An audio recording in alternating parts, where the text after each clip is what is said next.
Hi welcome to our channel. Present మనతో పాటు దాము బాలాజీ గారు సీనియర్ జర్నలిస్ట్ ఉన్నారు. వారితో ఒకసారి సార్ నమస్కారం సార్. నమస్తే సార్, SSMB 29 నుంచి వరుసగా అప్డేట్స్ ఇవ్వడం మనం చూస్తూ వస్తున్నాం సార్. ఫస్ట్ గతంలో మహేష్ బాబు గారికి సంబంధించిన ఒక హాఫ్ ఫోటో రిలీజ్ చేశారు. తర్వాత రీసెంట్ గా పృథ్వీరాజ్ సుకుమారన్ లుక్ రిలీజ్ చేశారు. నిన్న ప్రియాంక చోప్రా రిలీజ్ చేశారు. ఆ తర్వాత మధ్యలో సాంగ్ రిలీజ్ చేశారు. ఈ విధంగా వరుస అప్డేట్స్ ఇస్తున్నప్పటికీ ఇవేమంతా ఎఫెక్టివ్ గా లేవు. రాజమౌళి గారి మార్క్ మిస్ అయింది. రాజమౌళి గారి స్థాయి సినిమాలంటే ఎలా ఉండేవో మనకు తెలిసిందే.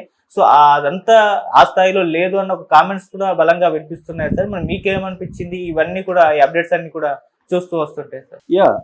మామూలుగా రాజమౌళి స్పెషాలిటీ ఏముందంటే క్యారెక్టర్ల ఇంట్రడక్షన్, థీమ్ ఇంట్రడక్షన్ చాలా బాగా చేస్తాడు అనేది రాజమౌళికి గతంలో బాహుబలి 1 and 2 కానీ లేకపోతే RRR కానీ వీటన్నిటిలో వచ్చింది. అంటే ఒక బజ్ హైప్ క్రియేట్ చేయడంలో డే 1 నుంచో కూడా ఆయన మార్కెట్ని దృష్టిలో పెట్టుకొని చేస్తాడు.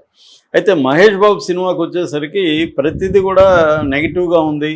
జనాల్లో ఒక నిరాశ కలుగుతుంది. చాలామంది ట్రోల్స్ కూడా రాజమౌళి మీద మామూలుగా ఇంత ట్రోల్స్ చేయడం ఈ మధ్యకాలంలో చూడలేదు. మామూలుగా రాజమౌళి మీద ట్రోల్స్ ఏముందంటే బాహుబలిలో కానీ RRRలో కానీ తప్పులు ఏమేమి ఉన్నాయి, కాపీలు ఎక్కడెక్కడి నుంచి కాపీలు కొట్టాడు ఇవి చెప్తారు. ఇది దాదాపు అందరూ డైరెక్టర్లను కూడా చెప్పచ్చు. మ్యూజిక్ డైరెక్టర్లు కానీ ఏది ఒరిజినల్ అనేది ఏమి ఉండదు. వాళ్ళు ఎక్కడి నుంచి ఇన్స్పైర్ అవ్వడమో తీసుకోవడమో ఏదో చేస్తారు. సో దాన్ని ఎంత బాగా చేశాడు అనేది, ఎక్కడి నుంచి తీసుకున్నాడు అనేది ఇంపార్టెంట్ కాదు, తీసుకున్న దాన్ని నువ్వు ఎంత బాగా చేసావు అనేది ఇంపార్టెంట్.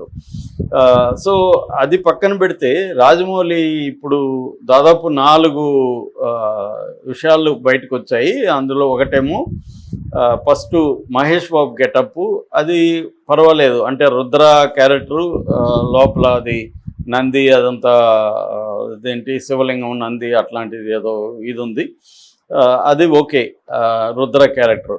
దాని తర్వాత ఫస్ట్ ఈ మధ్యకాలంలో ఈ ఫేజ్లో ఫస్ట్ వచ్చి కుంభ.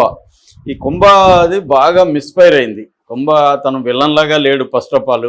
రెండోది అతను వీల్ చైర్లో ఆక్టోపస్ లాగా ఈ రోబోటిక్ హ్యాండ్స్ అవి ఉన్నాయి. అది అనేక సినిమాల్లో వచ్చేసింది. ఇండియాలో కూడా తమిళ్లో 24 సినిమాలో సూర్య క్యారెక్టర్ వచ్చింది. అలాగే క్రిస్ 3లో కూడా వచ్చింది. ఇలాగా చాలా వాటిలో వచ్చింది. అది ఇప్పుడు 1963 నుంచి కూడా కామిక్ బుక్కుల్లో నుంచి కూడా అది ఆ గెటప్లు ఉన్నాయి. చాలా సినిమాల్లో వాడారు. డాక్టర్ ఆక్టోపస్ అని ఇట్లా చాలా ఉన్నాయి, ప్రొఫెసర్ ఎక్స్ అని ఇలాగ చాలా వచ్చాయి. సో అది మిస్ఫైర్ అయింది. నెక్స్ట్ ఆ పాట గ్లోబ్ ట్రాటర్, ఎందుకంటే అది మిస్ఫైర్ అయ్యి నెగిటివ్ వచ్చేసరికి పాటతో దాన్ని బ్రేక్ చేద్దామని ఇమ్మీడియట్గా ఎవరు ఊహించిన విధంగా సడన్గా ఒక పాట first single audio single release చేశారు. ఆ పాట ఏంటంటే కాలాన్నే శాసిస్తూ ప్రతిరోజు పరుగేలే, వేగాన్నే శ్వాసిస్తూ పెనుగాలై తిరిగేలే, కండాలే దాటేస్తూ కగరాజై వాలేనే, రారా రారా ధీరా ధ్రువతారా రారా స్వైరా సంచార అనేది పాట. దీంట్లో ఇది థీమేటిక్ సాంగ్. అంటే హీరో కాలాన్ని శాసిస్తున్నాడు, అంటే కాలాన్ని తన కంట్రోల్లో పెట్టుకున్నాడు. నేను చెప్పాను థీమ్స్ హాలీవుడ్ యాక్షన్ సినిమాల ఫార్మేటే ఇతను కూడా ఫాలో అవుతున్నాడు రాజమౌళి. హాలీవుడ్ యాక్షన్ సినిమాల ఫార్మేట్లో ప్రధానంగా ఏంటంటే విలన్ చాలా స్ట్రాంగ్గా ఉంటాడు, విలన్ చాలా పవర్ఫుల్గా ఉంటాడు, విలన్ చాలా దుర్మార్గంగా ఉంటాడు. అలాంటి విలన్ని టైం బౌండ్లో ఆపాలి. ఫలాంటి టైం లోపల 24 గంటల లోపల లేకపోతే నెల లోపల ఆపాల, ఏదో ఒక డెడ్ లైన్ ఉంటుంది. సో ఆ డెడ్ లైన్ లోపల హీరో ఆపకపోతే ప్రపంచ నాశనం అయిపోవడమో లేకపోతే ఒక బిల్డింగ్ కూలిపోవడమో ఇంకోటో జరుగుతుంది. సో ఈ దానికోసం టైంని కంట్రోల్ చేయగలగాలి. అది వీళ్ళు పెట్టుకున్నారు. మహేష్ బాబు కూడా ఈ విలన్ ఆపే కర్తవ్యం ఏదో ఉంది దీంట్లో. సో కాలాన్నే శాసిస్తూ ప్రతిరోజు పరిగెత్తా ఉండాలి, వేగాన్నే శ్వాసిస్తూ, వేగం ఇంపార్టెంట్ కాబట్టి వేగాన్ని పెనుగాలై తిరిగేలే, పెనుగాలిలాగా తిరగాలి. అట్లాగే ఖండాలే దాటే, అంటే ఇది గ్లోబ్ ట్రాటర్ అని పేరు పెట్టారు. అంటే అనేక దేశాలు ఖండాలే దాటేస్తూ కగరాజై వాలేనే, గరుత్మంతుడిలాగా వాళ్తున్నాడు ఎక్కడంటే అక్కడ అనేది. కగరాజ్ అంటే గరుత్మంతుడు. సో ఇంకా ధీరా ధ్రువతారా స్వైరా సంచారి, అదే అంటే టైటిల్ కూడా సంచారి అని ఉండబోతుంది అనేది అంటున్నారు. ఇప్పుడైతే గ్లోబ్ ట్రాటర్ అని పెట్టారు. SSMB 29 అని పెట్టారు. మామూలుగా అయితే చాలామంది చెప్తున్నది ఏమంటే వారణాసి కానీ సంచారే ఎక్కువ ఉండే అవకాశం ఉందంటున్నారు. అది లిరిక్లో కూడా రాశారు వీళ్ళు సంచార్ అనేది. అంటే ఇతను అనేక ఖండాలు తిరుగుతూ ఆ విలన్ని ఎదుర్కోవడానికి ఏం చేస్తాడనేది బేసిక్గా ఉంటుంది. సో ఇది పాట వినడానికి కానీ లిరిక్ కానీ బాగున్నాయి, కాకపోతే ఎఫెక్టివ్గా ఏమీ లేదు దాంట్లో. పైగా ఈ పదాలంతా అందరికీ కగరాజు గగరాజు ఇవన్నీ అర్థమయ్యే వ్యవహారం కూడా కాదు. సో రెండోది ఆమె పాడింది కూడా అది ఏదో అంటే ఒక పవరు, ఒక గూస్ బంప్స్ వచ్చే విధంగా లేదు ఆ పాట. అంటే థీమేటిక్ సాంగ్ మనకి ఒక గూస్ బంప్స్ తెప్పించాలి కనీసం ఫ్యాన్స్కి, అదేమీ కనబడలా. అదేదో ఒక మొరోస్గా ఒక ట్రాజిక్గా కనబడుతుంది తప్ప ఒక ఉత్సాహంగా ఒక హైఫైగా సాంగ్ లేదు. సో అది ప్రాబ్లమాటిక్. తర్వాత ఏమో మందాకిని పేరుతో ప్రియాంక చోప్రా జోనస్ ఆమెని వదిలేరు. ఆమె శారీ కట్టుకొని ఇలా వంగి ఏదో చేస్తుంది, అది అసలు ఎఫెక్టివ్గానే లేదు.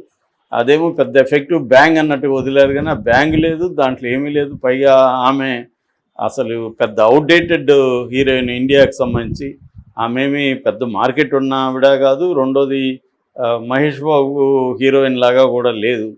సో ఆమెను ఎందుకు పెట్టారనేదే ఫస్ట్ ప్రాబ్లం అయితే. రెండోది ఆమెమే పెద్ద పర్ఫార్మర్ కూడా, ఆమెకేం పేరు లేదు. పైగా ఈ వదిలిన గెటప్ కూడా ఏం ఎఫెక్టివ్గా లేదు. సో వరుసగా రాజమౌళి వదులుతున్నవన్నీ కూడా ఏదో రివర్స్ కొడుతుంది అన్న ఫీల్ అయితే వస్తుంది. ఎందుకంటే స్ట్రాంగ్ విలన్ లేడు, మంచి హీరోయిన్ లేదు, పాట థీమేటిక్ సాంగ్ ఎఫెక్టివ్గా లేదు. రుద్ర అనేది ఓకే, అది కూడా ఏమి అంతకంటే గొప్పగా ఏమి లేదు. సో ఇప్పటి వరకు ఆయన రాజమౌళి వదులుతున్నవన్నీ నిరాశపరిచే విధంగానే ఉన్నాయి అనేది ఒక యాంగిల్ అయితే. రెండో యాంగిల్ ఇప్పుడు ఎల్లుండికి అక్కడ మన రామోజీ ఫిల్మ్ సిటీలో ఈ ఫంక్షన్ చేస్తున్నారు. దాంట్లో ఒక గ్లిమ్స్ కూడా వదిలే అవకాశం ఉంది, టైటిల్ గ్లిమ్స్. సో దీంట్లో దాన్ని కూడా ఆ ప్రోగ్రామ్ను కూడా జియో హాట్స్టార్కి అమ్మేసుకున్నాడు రాజమౌళి. అంటే ఇంత కమర్షియల్ మైండ్ ఏంటి? మామూలుగా ఫ్యాన్స్ని పిలిచి ఫ్యాన్స్కి చేయాలి, కానీ దాన్ని కూడా కమర్షియల్ ప్లాన్ చేసి దాన్ని కూడా జియో వాళ్ళకి అమ్మి ఇక్కడ నుంచే కమర్షియల్కి స్టార్ట్ చేశాడు అనేది అంటున్నారు. కాకపోతే ఇప్పుడు 1000 కోట్లు పెట్టినోడు 1000 కోట్లు వెనక్కి రప్పించుకోవాలి కాబట్టి ప్రతిదీ కమర్షియల్గా ఆలోచించక తప్పదు. రాజమౌళి ప్లేస్లో ఎవరున్నా అదే చేయాలి. ఎందుకంటే 1000 కోట్లు బడ్జెట్ ఇండియాలో ఇప్పటి వరకు 1000 కోట్ల బడ్జెట్తో సినిమా రాలేదు. ఏషియాలోనే 1, 2, 4, 5 వచ్చుంటాయి, అంతకంటే ఎక్కువ లేవు. అలాంటి కాంటెక్స్లో 1000 కోట్లని ఆయన రప్పించుకోవాలి కదా, విత్ ఇంట్రెస్ట్లు ఇవన్నీ ఉంటాయి. కాబట్టి ప్రతిదీ కమర్షియల్గానే ఆలోచించడంలో అదైతే నాకేం తప్పు అనిపించలేదు. బట్ ఓవరాల్గా ఎఫెక్ట్ అయితే నాకు కూడా అంత ఎఫెక్టివ్గా అరే భలే ఉంది అన్న ఒక ఆతృత, ఈ సినిమాని ఎప్పుడు రాబోతుంది చూడాలి అన్న ఫీలింగ్ అయితే మహేష్ బాబు గెటప్లో లేదు. కొంబ అయితే అసలు ఇంకా దారుణంగా ఉంది. తర్వాత పాట ఎఫెక్టివ్గా లేదు. తర్వాత నిన్న వదిలిన ప్రియాంక చోప్రా మందాకిని క్యారెక్టర్ అనేది అది కూడా ఏమి లేదు. ఆమె ఏదో ఇంట్రెస్టింగ్గా కనీసం ఒక మిస్టిక్ కన్నా ఉండాలి. రివీల్ పూర్తిగా చేసేస్తే ఇదే ప్రాబ్లం. రివీల్ చేయకుండా ఒక మిస్టిక్గా వదిలితే ఊహించుకునేదానికి జనాలకి ఇది ఉంటుంది. ఇతను క్లియర్గా రివీల్ చేసేస్తున్నాడు. ఆ రివీల్ చేసినప్పుడన్నా అదన్నా ఇంట్రెస్టింగ్ ఉండాలి. ఇప్పుడు మనకి బాహుబలిలో ఆమె ఇమేజ్ శివగామిని చూసినప్పుడు అందరికి కూడా షాకింగ్గా ఉంటుంది. ఏదో తల్లి మునిగిపోతూ బిడ్డని కాపాడుతున్న ఇమేజ్ అనేది షాకింగ్గా ఉంటుంది. అట్లా అన్ని రకాల ఇమేజెస్. సో దీంట్లో అది లేదు. దీంట్లో అంత చచ్చుగా పుచ్చుగా అట్లా ఉన్నాయి, ఆర్డినరీగా ఉన్నాయి.